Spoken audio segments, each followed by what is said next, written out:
Your child could now be screened using a metal detector at Madison schools, but that topic wasn't the focus of last night's chaotic school board meeting. And as House Democrats prepare to pass a resolution to end the president's national emergency at the border, our governor says there's no crisis there and no reason for Wisconsin soldiers to be there. From the Channel3000.com Alert Center, this is News 3 Now this morning. Good morning and welcome to News 3 Now this morning, 6 o'clock now on this Tuesday, February 26th. We were all talking about our hands being cold and everything because even inside it feels cold today. It is just cold all around. It is. I feel like every time I come back in from the patio, I just bring a fresh batch of colder in with me too.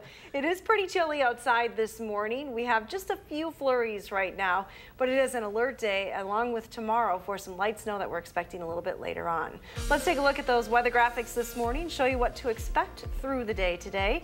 Just a few flurries early, but some snow developing this afternoon and impacting the evening commute as well as the morning commute tomorrow.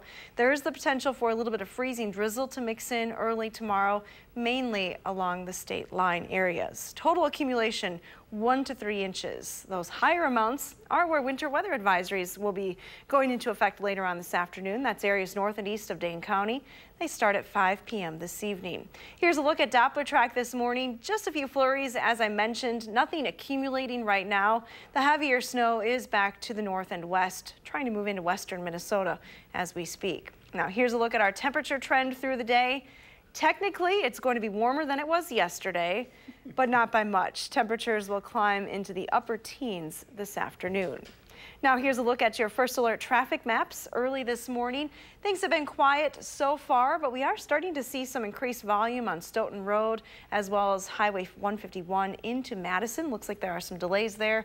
Some delays on Highway 30 right around the interstate as well. So may want to plan a little extra time if you're headed out early. Looks like those times are increasing on 151 as you head in from Sun Prairie. Yeah, we'll keep our eye on that. Yeah, no kidding. We want to make sure that's correct for all of you heading in that direction. Yeah. So we'll make sure to check in on that. Thank you, Hattie. You're welcome. It is 6:02 right now. Madison students could soon be subjected to metal detector searches following last night's very tense board meeting. The Madison Metropolitan School Board passed that measure unanimously during a 3-hour-long meeting. The measure allows for random screenings to take place whenever school staff deem them necessary. This, of course, comes after a shooting took place near La Follette High School in September. Last night's meeting was standing room only, most people in the audience expressing their concerns over the board's handling of an incident involving an 11-year-old girl and an acting school administrator in which the girl was pushed and her hair was pulled out. Your response to the violation was not good enough. Your denial of it by not addressing it immediately until 8 days later when the community started talking about it is not good enough. After the public comment period, the board took a recess. They actually finished the meeting in a separate room, broadcasting into the auditorium where the meeting initially started. The district's lawyer said that move was made as the board was no longer able to conduct business due to protesters. The school board also approved allocating $30,000 for police officers at special events, such as graduations and sporting events. Wisconsin National Guard members stationed at the U.S.-Mexico border will be heading home over the next couple weeks. Governor Evers issued an executive order yesterday to withdraw those troops from the border, saying there is no evidence of a crisis there.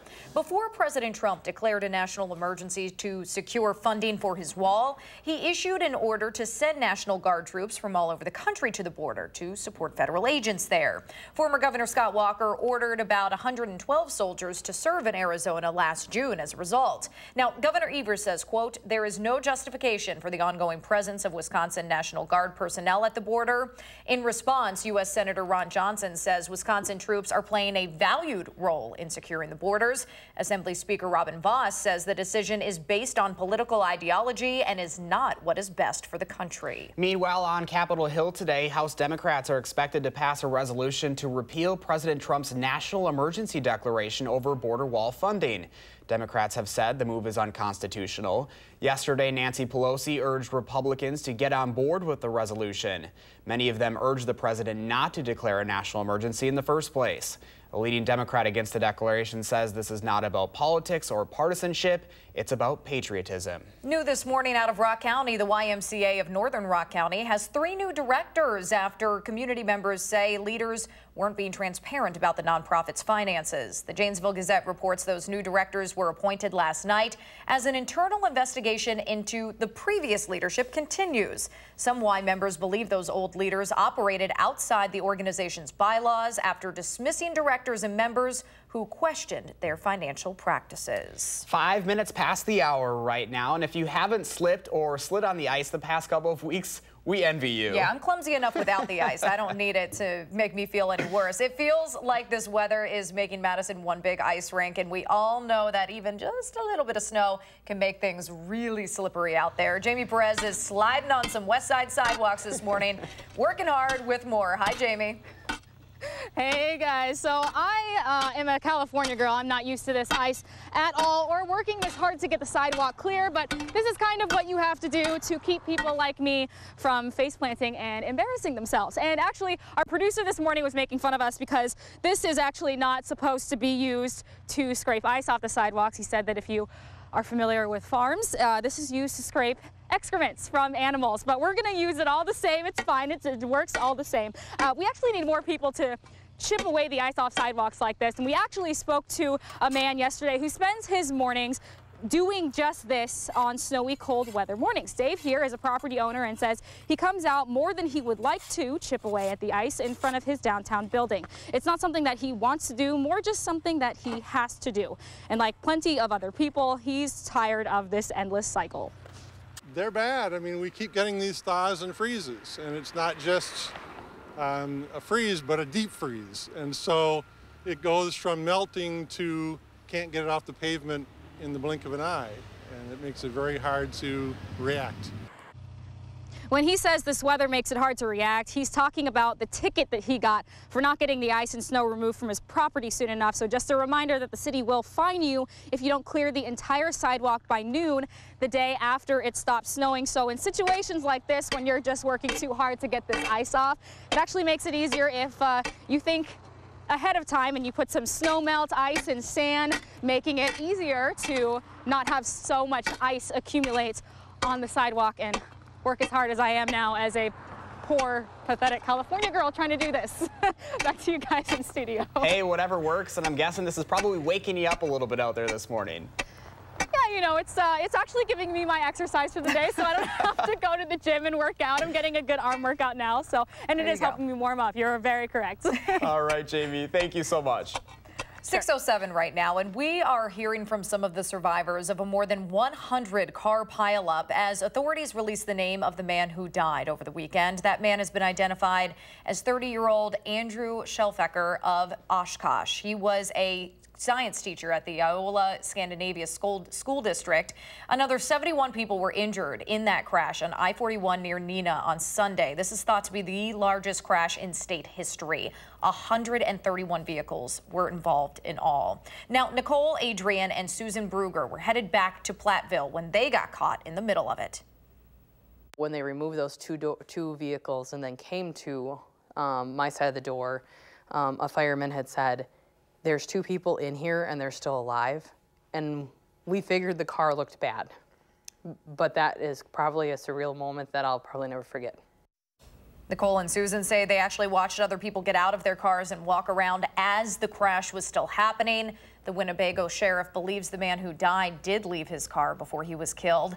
It could be several days before the entire crash site is cleaned up. It is 6:09 right now. Still ahead for us this morning, a new Madison vet clinic says there are too many animals and not enough good homes to take care of them. Coming up live in studio, we're talking with the founders of Precision Veterinary about their low-cost spay and neuter procedures. Now, your dog might need some kind of sweater or booties before going out on a walk this morning. You might even have to shovel another path for your pet by tomorrow morning. Hattie's looking ahead to more snow when News 3 Now This Morning returns.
Good morning from the Hattie-O patio. Just a few flurries right now, but some light snow is expected to move into the area from the northwest a little bit later on. It still is cold, and yesterday, boy, was it chilly outside. Temperatures only climbed to around 12 here in Madison just after 3 o'clock. We're back into the single digits, though, this morning. 2 alert days are in the forecast for the potential for some light snow accumulation across southern Wisconsin. It will impact the evening commute, so keep that in mind as you plan your day today. Might also impact the Wednesday morning commute with some freezing drizzle possible, especially south of Madison. Now, total snow from this event is going to range 1 to 3 inches, so not a major snowstorm for southern Wisconsin at all. But again, we've had a lot of snow over the last month. Winter weather advisories will go into effect for areas north and east of Madison starting at 5 p.m. this evening. Again, that will include Columbia, Jefferson, and Dodge counties, as well as Marquette and Green Lake counties. Here's a look at total snow accumulation. Pretty light. Those higher amounts are in those counties under the winter weather advisory, north and east of Madison. Now, our radar picture this morning isn't really picking up a lot of the flurry activity that we're seeing here in southern Wisconsin, but we're focused on areas further to the north and west where some light snow is working its way into western Minnesota. Having a tough time working too far to the east right now due to dry air that's in place. It'll take several hours for our atmosphere to saturate before we'll actually see that snow start to hit the ground here in southern Wisconsin. In the meantime, just cloudy skies. You can see that from the Edgewater sky cam shot this morning. It is cold as well. You'll want all the layers once again today. Temperatures are starting out in the single digits above zero in most spots. Janesville's the lone location in double digits this morning for our viewing area, but barely. They're at 10 now. Winds are from the northeast around 10 miles per hour, and that is enough to send those wind chills down into the single digits below zero. So feels quite a bit colder than it actually is this morning. Your Future Track forecast model keeps clouds in the area through the day today. Temperatures will climb into the mid and upper teens. Expect some snow to be in the area in most spots by 3 p.m. and again impacting the evening commute. Scattered snow showers then continue overnight tonight into early on Wednesday. They'll end from southwest to northeast by midday Wednesday. Your extended forecast has temperatures climbing into the 20s then for the next couple of days. That'll be nice, warming up just a little bit. There still are chances for snow on Thursday, and then again later Friday into very early Saturday. We could see another round of accumulating snow. After that, things quiet down a little bit, but it stays cold. We have sunshine with highs only in the teens, nighttime lows back below zero. Now it's time to get a look at your First Alert traffic maps. We'll send it over to Jason Stone, who has all the details. Good morning, Jason. Good morning. No major accidents or incidents to report at this time. Drivers are getting onto the Beltline without delay and moving at the posted speed limit. Highways 12, 14, 18, and 151 heading into Madison still have slippery stretches. Please drive with caution. And no traffic issues downtown as more commuters are making their way up and down East Wash. With your First Alert traffic, I'm Jason Stone. Jason, thank you. And of course, Hattie, thank you so much. So you might not know this, but February is National Spay and Neuter Awareness Month. And we wanted to take some time to talk about why that's so important. Yeah, Precision Veterinary just opened in November on the city's west side with the goal of making those procedures more affordable for pet owners. And here with more are Precision's founders, Megan Shue and George Stark. Good morning, guys. Thanks for coming in. Hi. Morning. Thanks for having us. And this is a big deal. I know we've heard it for years. We were talking about Bob Barker's message. You know, talk a little bit about the importance and how this is really not going away. Yeah, I think this kind of stemmed from a dream of mine working in an internship with UW for a long time in low-income communities, getting that exposure to people who don't have access to veterinary care and aren't able to afford it, and just kind of took a step back and looked at the bigger picture and what, you know, is the cause of all of this. And one thing that it comes down to is a lot of people are unable to afford even basic preventative care like spay, neuter, basic vaccines. So being able to offer that to community and bring that to Madison for people was kind of where this all sparked out of.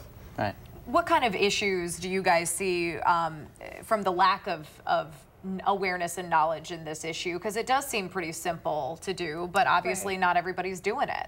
Yeah, and I think one of the biggest things that we see is it's easy for things to get out of control. It's easy for somebody to have 2 pets, which, you know, very rapidly can become more than that. So finding a way to offer people resources so that they can stay at just the 2 pets that they originally wanted and were able to take care of is super helpful. I think part of this is also solving problems in the future. So, I mean, spaying and neutering doesn't immediately seem like a pressing medical need, right? You could get through your entire life and not be spayed and neutered, and you'd probably be okay. The trick is all of the future generations. Where do pets that were unwanted come from in the first place? Which is, I think, a lot of the importance of this procedure is trying to prevent future generations from winding up in the situations you see currently.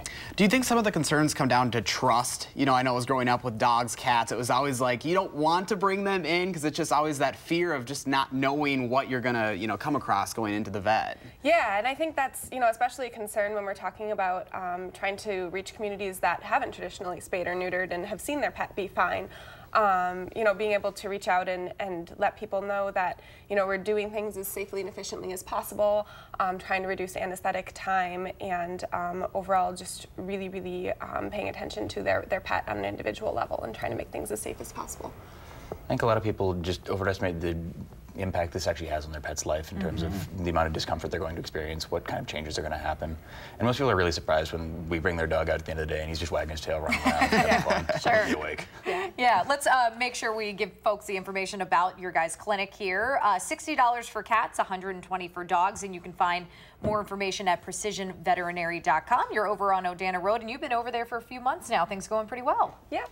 Great. Awesome. Well, thank you guys for waking up with us. Yeah, thank you guys. All Thanks right. for having us. Yeah, of course. So I feel like a broken record, but you are going to want all of the layers this morning. The weekend was just a teaser of what might be coming, but if Chris Reese is right, it's not coming anytime soon. We're talking about the warmth because he's looking at more cold settling into the area. And you might be waking up to a few flurries out there this morning, but Hattie expects the bulk of the precipitation to really pick up this afternoon. She'll update us on her very frigid forecast next on News 3 Now This Morning.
Good morning. Your News 3 Now First Alert forecast is dealing with a little bit of flurry activity this morning, but some light snow will spread into the area for the afternoon.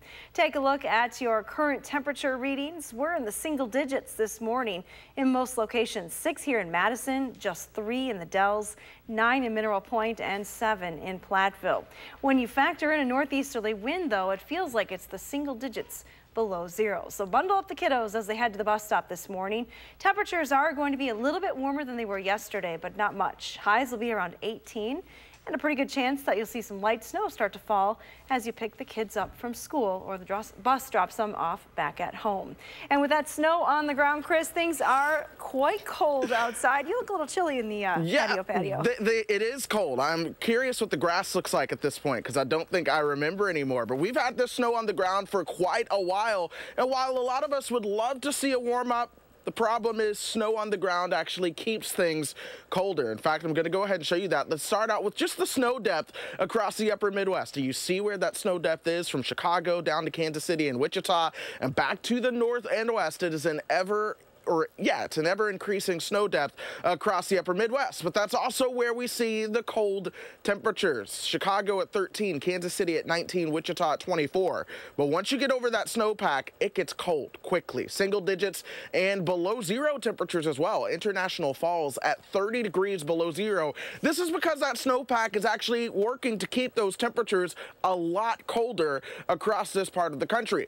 Why is that the case? Well, snow has something known as a high albedo. A little meteorology 101 for you. Albedo is essentially the reflectivity of snow. It's white. It doesn't absorb a lot of the solar energy. Instead, it reflects a lot of it. So a lot of solar energy gets lost back into the outer space. But then the snow that is absorbed, or shall I say the energy that is absorbed into the snow, goes into melting the snow before it gets the chance to heat up the air. So that actually works to keep the air colder when there's snow on the ground. That's why a lot of that coldest air on the earth is around the poles where we keep the deepest snowpack on the earth. And so with the snowpack over the upper Midwest, that means as that cold air works its way on down here, it doesn't really have an opportunity to moderate all that much. Essentially, it is cold feeding off of cold that we have on the ground. And so this is going into March with that cold air that's likely to settle over us once again. In fact, as we look through the next 6 to 10 days, the entire country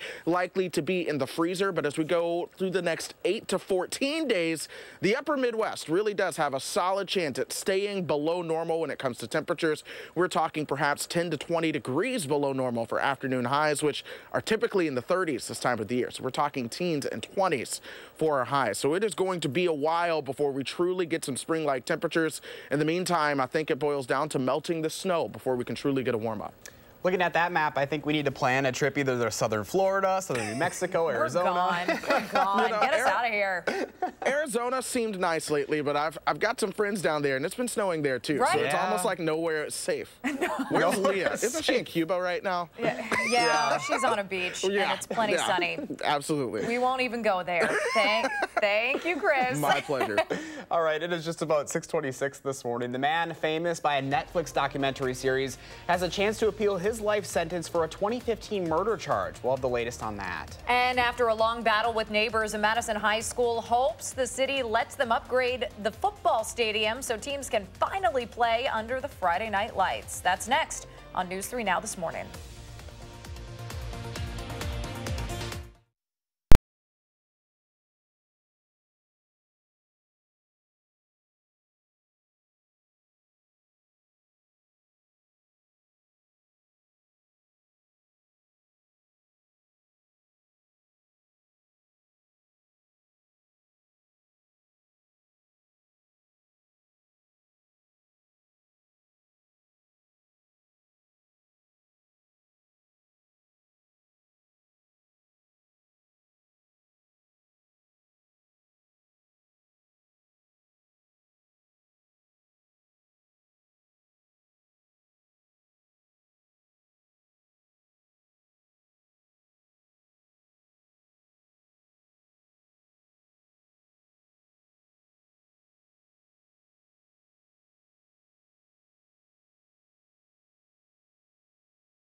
The city of Madison needs more room for buses and could soon store some of them on the old Oscar Mayer property. We'll tell you more about that plan.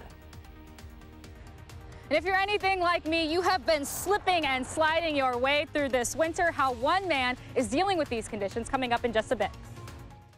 From the Channel3000.com Alert Center, this is News 3 Now This Morning. Good morning, and thank you for joining us here on News 3 Now This Morning. It is almost 6:30 on this Tuesday, February 26th, and unfortunately, that slipping and sliding for Jamie out there not going to get any better because we're expecting some snow. There is, and Hads is out on the patio this morning with the very latest. Yeah, I need that ice pick that Jamie has as well. Standing on an ice rink here in the patio with a little bit of melting taking place over the weekend, and now it's just solid ice, and you're probably looking at the same thing. No sun right now. Here's a live look from the WISC-TV sky cam on the west side of town, looking towards the east, but skies are cloudy, so we're not seeing any sunrise this morning. Winter weather advisories will go into effect later on today. That'll start at 5 p.m. this afternoon and go through 9 a.m. on Wednesday for areas to the north and east of Madison. So again, it is looking like we are going to see some light snow move into the area as we go through the afternoon hours. Just a few flurries right now in southern Wisconsin. But the main batch of snow off to our north and west. So for the meantime, just cloudy and very chilly. 6 here in Madison, 3 in the Dells, 9 in Mineral Point. Now our temperatures today are going to climb into the mid to upper teens, so a little bit warmer than it was yesterday, but not much. I do expect things to stay pretty chilly through the day today with that northeasterly wind. Here's a look at your first alert traffic maps. They are seeing some slowdowns on 151 as you head in from Sun Prairie, so keep that in mind. Stoughton Road has some slower patches as well right now. Drive times into Madison from the surrounding communities, though, still looking pretty good at this hour. And that's your first alert traffic. That is certainly what we like to see. Again, could be a lot different tomorrow, so goodness gracious, Ads. It never ends. All right, thanks, Hattie. Well, I wish we could say it's like a winter wonderland outside, but unfortunately, it is still an ice rink out there. Yeah, Hattie just mentioned it out on the patio, too. The freezing and thawing pattern that we've had over the past couple of weeks has made for some dangerously slippery roads and sidewalks. Jamie Perez is live. She was chipping away on the west side. Jamie, how's it coming along out there? Yeah, I haven't really made much leeway. I'm getting a little bit tired, but when you're just slipping and sliding and probably face planting like I am all winter, it's, like you said, hard to call this a winter wonderland. You know, snowplows do the best that they can to clear all of this, but seeing how difficult it is for me to do this, and it's just really impossible for them to get every single bit of ice and snow off the sidewalk and roads. It leaves people like Dave Pfeiffer here to be left with the rest of the work. Dave owns a building in downtown Madison and spends a couple of hours in the afternoon chipping away at the ice to make things handicap accessible so people can get across the street safely. The city requires every property owner to clear the sidewalks entirely of snow and ice by noon the day after it stops snowing. For corner lots, the crosswalk ramps also have to be cleared down to the face of the curb. Dave says he's frustrated, like many of us, of this constant freeze and thaw pattern that we have been in. The people we had plowing did their job. The sidewalks are pretty decent, but clearly we got blocked in. The melt came in and froze. Yeah. So this will be a couple hours, I would think. Actually told us he got a ticket for not having the sidewalks cleared of snow and ice in a timely manner. So if you want to avoid that fine, salt, snow melt, and sand are going to be your best friend. Plus, the sooner and more thoroughly you clean everything off, the less likely ice will develop. And obviously there was not too much sand put on this part of the sidewalk here, which is why I'm having such trouble cleaning this off. It's kind of really on there. As you can tell, I'm having a difficult time, and I look a little pathetic right now. But anyways, this is going to be your best bet. Link to where all of the places that you can get free sand from the city, that's on our website at channel3000.com. And that sand's super important, again, because salt in this kind of cold doesn't even really work out there. So good advice, Jamie. Yeah. Keep plugging away if you can. Thank you so much. Thanks. I'll be at your house next. Awesome. Thanks. All right, just into the Channel 3000 Alert Center this morning. CBS News confirms President Trump's longtime personal attorney is expected to publicly accuse the president of committing crimes while in office. That's expected to happen during Michael Cohen's testimony before Congress tomorrow. He's also expected to share documents prepared by one of the president's accountants. That could be a basis for investigators to go after his tax returns. 6:34 right now, and a man is in the Rock County Jail this morning on suspicion of hitting a 12-year-old and driving away. Police say David Quinones is responsible for that hit and run. He was arrested at his home last night about 5 hours after the incident. Police say around 4 yesterday afternoon, a 911 caller reported a boy injured near Rockport Road and Chestnut Avenue in Janesville. That boy was able to walk home, but later had to be taken to the hospital for a potential head injury. He is expected to be okay. There's no word on when Quinones will appear in court for the first time. The man accused of violently assaulting a woman on Langdon Street is due back in Dane County Court later today. 22-year-old Jerome Winslow is scheduled for a preliminary hearing this afternoon. He faces 5 felonies, including 2 counts of first-degree recklessly endangering safety. He's accused of attacking a 19-year-old near campus, the UW-Madison campus, I should say, as she was walking home alone after bar time. Now, according to court documents, Winslow told police he had punched the woman several times. He's currently being held in jail on a $50,000 cash bond. The Manitowoc man, whose case was made famous by a Netflix documentary series, will get another day in court. In a ruling filed yesterday, the Wisconsin Court of Appeals ordered the circuit court to allow Stephen Avery to present evidence from a previously undisclosed police report. Avery is serving a life sentence for the murder of photographer Teresa Hallbuck in 2005 and has maintained his innocence. According to court documents, he claims the state violated its statutory duty to preserve evidence and its violated constitutional due process rights. Tonight, the Madison Common Council is taking a look at upgrades to Edgewood High School's football stadium. Residents in the Monroe neighborhood have raised concerns that the school's proposed new lights and sound system would create noise and light they didn't anticipate when moving there. The school has tried to compromise, agreeing to only host 8 games and setting a 10 p.m. curfew for the music and announcing on Friday nights. Alders would consider that proposal tonight. Council will also consider buying part of the old Oscar Mayer property to store new buses and expand routes in the future. The current Madison Metro facility on East Washington is at its maximum capacity. Parts of that building are more than 100 years old. Now, a consultant says buying 2 buildings and some land on that Oscar Mayer property is the most cost-effective option when it comes to accommodating for growth. That includes preparing for a bus rapid transit system here in the city.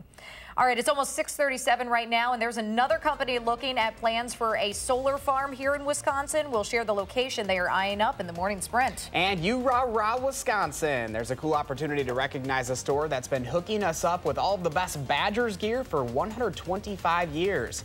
That's when News 3 Now this morning continues. Big news.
All right, let's check out the My News 3 morning picture this morning. This is Brent's picture of the cold, clear, blue sunrise over Lake Mendota. A beautiful shot, but I am smart enough to know, Josh, after this winter, that clear skies does mean a very cold day. It's one of those like window forecasts, which it looks good from inside, but just don't go inside. In the heat. Yep, absolutely. Or bundle up. That's true. That's true. All right. Well, thank you so much for sharing, Brent. What does your morning look like? Take a picture and post it to our social media pages and use the hashtag MyNews3Morning, and that's how we can pick out our favorites and air them right here on the show.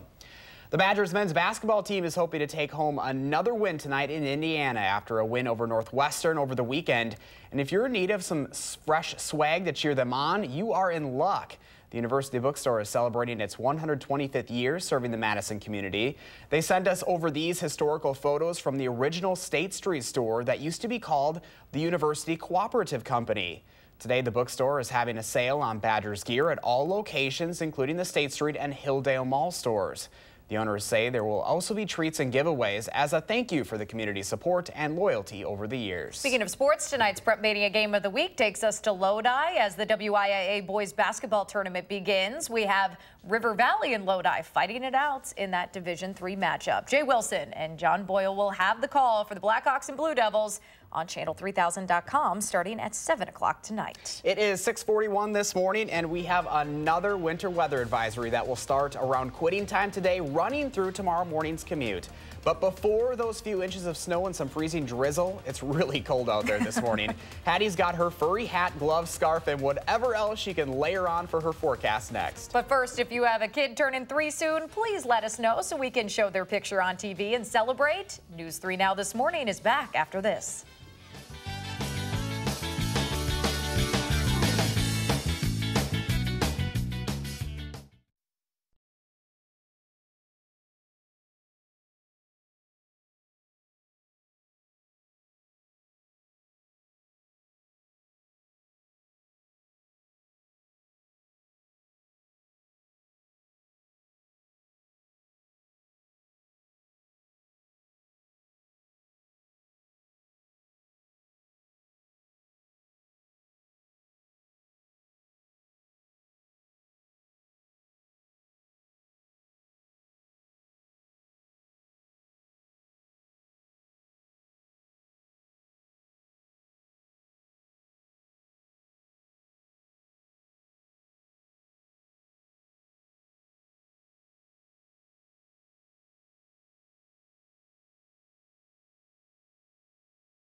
Good morning from the News 3 Now First Alert Weather Center. We do have 2 alert days in the forecast for some light snow that will impact the evening commute tonight and the morning commute on Wednesday. Now tomorrow morning there is the possibility for some freezing drizzle to mix in with that snow, especially south of Madison. Total storm accumulation will be around 1 to 3 inches, so not a major snow event by any means for us, but enough that some of us will likely have to clean up from. Now winter weather advisories will start at 5 p.m. this evening for areas to the north and east of Dane County, and that'll go through 9 a.m. on Wednesday.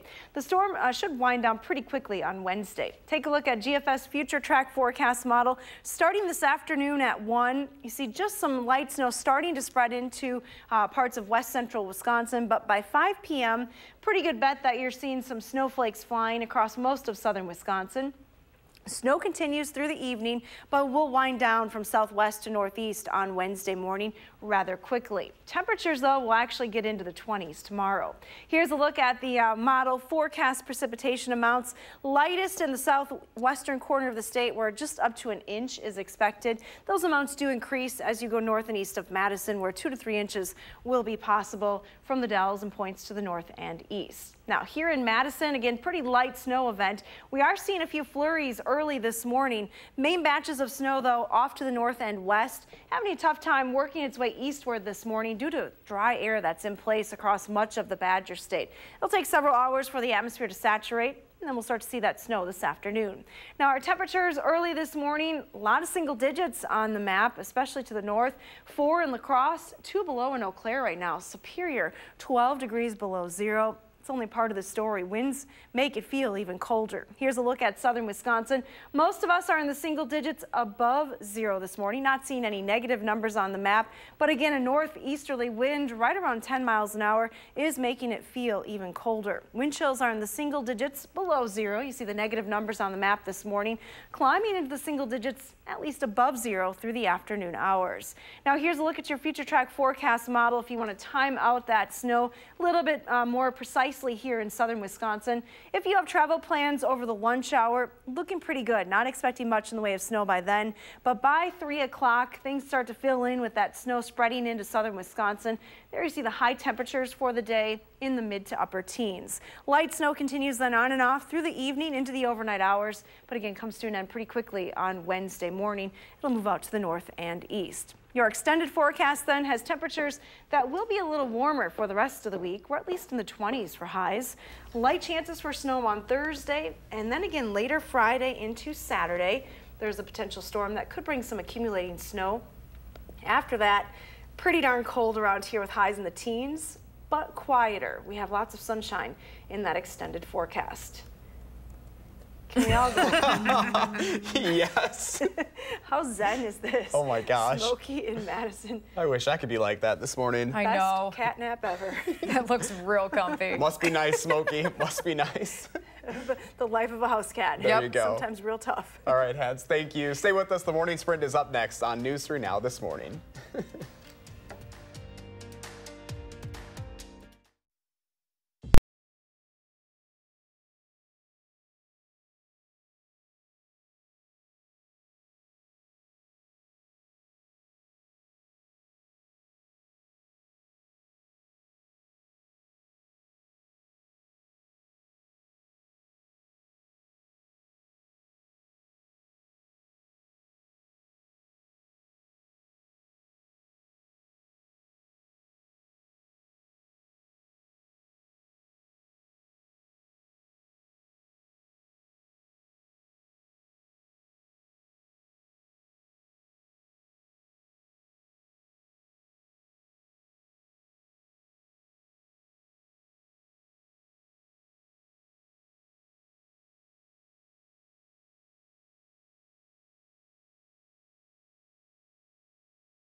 6:51, time for the morning sprint this morning, and Hattie is calling for an alert day because of the cold and then the snow following that. But first, we begin with a very tense Madison school board meeting.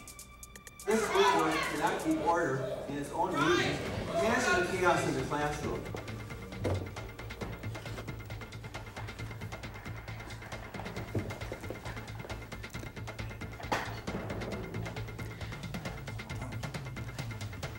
That's a clip from last night's 3-hour-long meeting where the board had to take a recess and move to a different room due to noisy protests. School board members passed a resolution to allow for random metal detector screenings whenever staff deemed them necessary.